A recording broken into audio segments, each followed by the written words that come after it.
basically, it's a matter of asking people who live in the city of San Luis Obispo to show respect to themselves and their neighbors by just these really basic things. San Luis Obispo City Council passed the rental housing inspection program in 2015.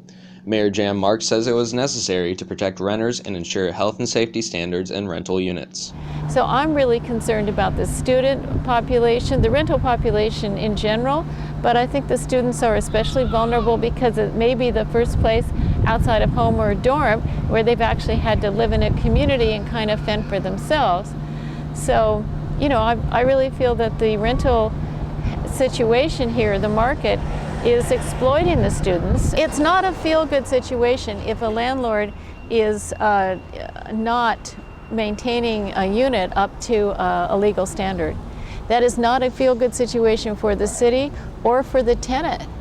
So in terms of the relationship, if there is a relationship there, it's going to be good if the tenants are living up to their rights and responsibilities and the landlord's doing the same thing. We were surprised, actually. Our landlord said it was only going to take 10 minutes. He said he was just going to check like the smoke detectors and like lights and locks and stuff.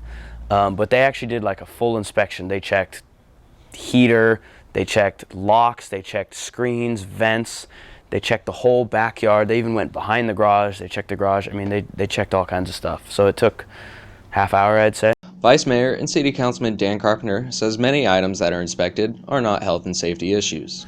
If your screen is torn on the outside of your house, you get written up for that. That's not a health and safety. If you have a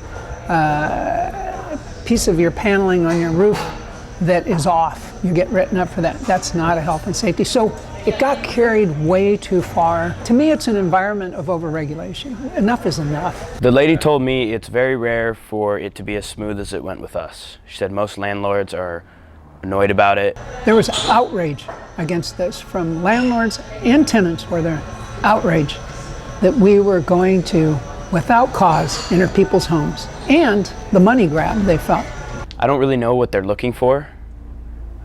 I got the intention that they were just trying to hassle college kids in a way and make sure we're obeying laws and making sure that we're behaving. That's kind of annoying to me because I feel like they're just getting in my business and I just want to live. I just want to live.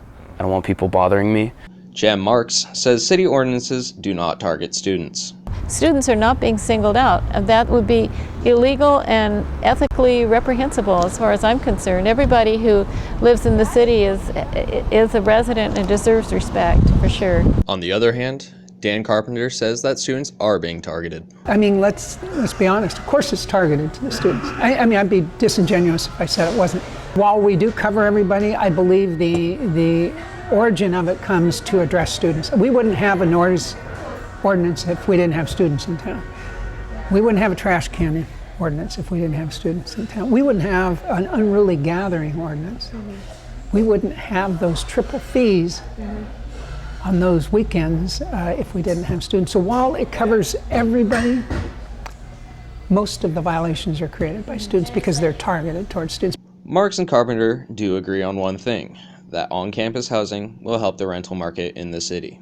I really have been an advocate for building housing on campus, and that's not just for easing the rental housing market in the city. It's also because I think it's really good for Cal Poly and for the students to not have to hassle and worry so much about where they're going to live. Dan Dempster, Mustang News.